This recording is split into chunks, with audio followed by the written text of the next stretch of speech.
Bismillahirrahmanirrahim. Wassalatu wassalam ala Rasulillah sallallahu alayhi wa sallam. Bienvenue à tous.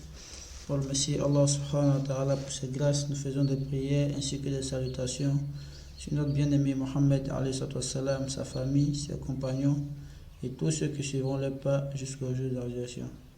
Allah subhanahu wa ta'ala dans son Coran, il dit wa dhakkir fa inna dhikra tanfa'ul mu'minin, et rappelle car le rappel profite aux croyants.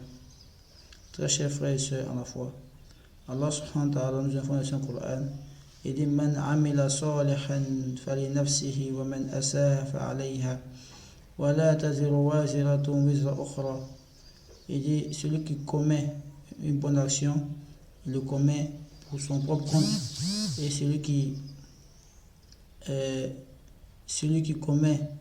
pose des mauvaises actions, il le pose aussi pour son propre compte. Et nul ne portera le fardeau d'autrui. Quand on médite sur ce verset-là, ça nous montre que Yom al-Qiyamah, on sera tous responsables de nos choix, les choix qu'on a eu à faire dans cette vie-là par rapport à notre religion. Toi mon frère, toi ma soeur, qui délaisse la religion pour plaire à quelqu'un, toi mon frère, toi ma soeur, toi qui fais des compromis pour avoir un poste dans des sujets où il n'est pas permis de faire de compromis pour plaire à ton directeur, sache que Yom al-Qiyamah, tu seras responsable de ce choix-là. Et même avant ce jour, le jour où tu vas rencontrer l'ange de la mort, tu vas regretter son choix. Celui qui aura fait le bon choix de rester ferme dans sa religion et de pratiquer sa religion comme Allah subhanahu wa ta'ala le veut de lui, celui-là il sera parmi les bienheureux. Parmi ceux qu'Allah subhanahu wa ta'ala nous informe dans le Coran, allazina la khawfun alayhim wa la hum yahzanun, ceux qui n'auront nulle peur, nulle crainte et nul chagrin. Et celui qui aura compromis sa religion pour un bien ou pour un profit de ce bas monde-là, il sera parmi les perdants et qu'Allah nous en préserve. Tu as été créé pour adorer Allah subhanahu wa ta'ala, pas pour adorer des créatures, pas pour plaire à des créatures. Tu as été créé pour Allah subhanahu wa ta'ala. Il t'a créé alors que tu n'as même pas demandé à venir sur terre. Il t'a donné le souffle de vie, il t'a donné la santé, il t'a donné une famille, il a fait de toi, en plus de tout cela, un musulman. Ça, c'est une grâce. Pourquoi ne pas profiter de ces grâces, à être reconnaissant envers Allah subhanahu wa ta'ala, l'adorer comme lui-même il veut de nous. Tous avons des manquements, puisque nous sommes des êtres humains. Mais il faut, malgré tes manques, il faut être sérieux dans l'adoration. Ce que tu veux faire, il faut bien le faire.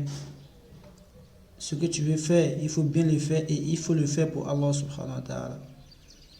Aujourd'hui, nous avons beaucoup de personnes dans la communauté qui font la religion sur mesure.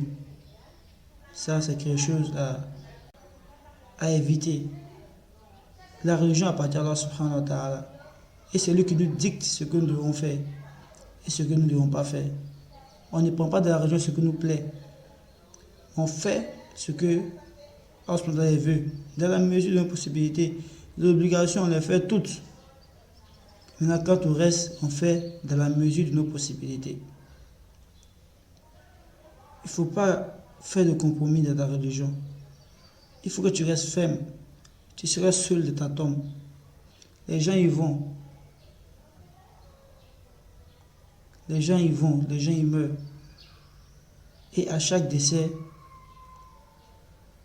on prend conscience que cette vie n'est rien. Mais qu'est-ce que nous faisons pour préparer l'au-delà?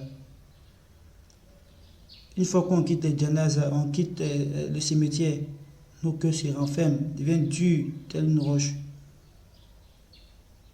Or, le but de la mort, c'est comment est-ce que quoi? On va se réformer, on va devenir de meilleures personnes, de meilleurs croyants, de meilleurs musulmans.